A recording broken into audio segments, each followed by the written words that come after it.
Salut à tous, c'est Anthony de la chaîne Passion Modélisme. Voici une nouvelle recrue, une Nissan GT-R version drift de HSP RC Car. Les modèles Flying Fish, vous trouverez ça assez facilement sur internet.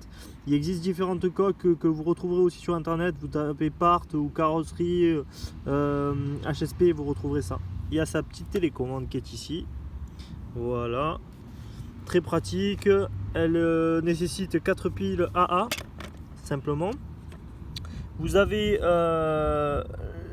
les trims de direction ainsi que d'accélération et de freinage, ainsi que le dual weight pour avoir plus ou moins de direction en fonction de l'utilité qu'on va en avoir.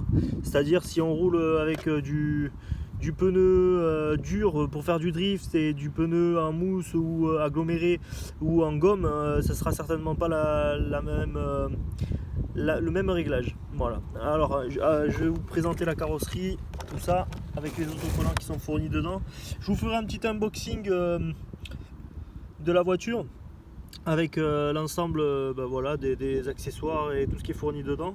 Vous avez la notice ainsi qu'un manuel où vous avez toutes les pièces qui sont mentionnées avec des numéros de série, et vous les retrouverez sur les sites chinois, très particulièrement sur AliExpress entre autres, voire d'autres sites, DHgate, ce genre de sites là.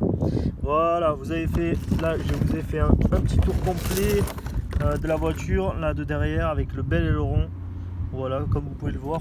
Allez, c'est parti. Alors il faut savoir que cette voiture elle est vendue avec une batterie en LiPo en 7,4 volts, c'est-à-dire en 2S. Je ne sais plus le milliampérage, je vais vous dire ça tout de suite. Je crois que c'est 3200 si mes souvenirs sont bons.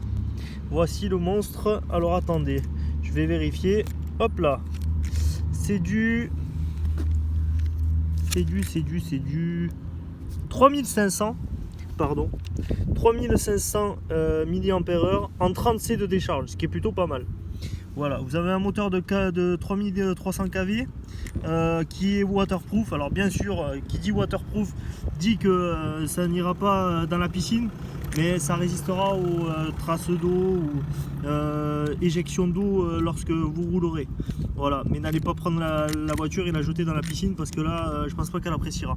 Voilà, vous avez ici le récepteur. Dessous, le cerveau de direction qui est plutôt pas mal, qui joue bien son rôle. Pour ce qui est des amortisseurs, alors on va dire que lorsqu'ils arrivent, c'est un kit monté, hein, c'est du RTR, donc prêt à rouler.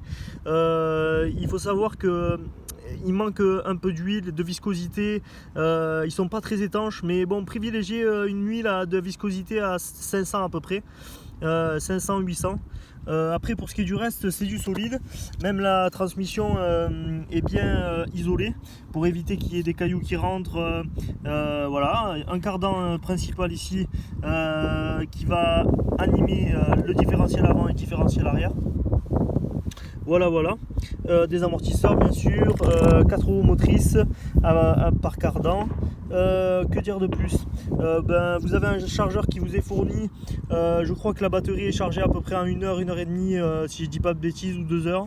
Voilà, et puis après, comme vous pouvez voir, vous avez des étriers, réglage de l'inclinaison des roues, c'est-à-dire ah mince, excusez-moi, comment on dit ça, le carrossage, pardon.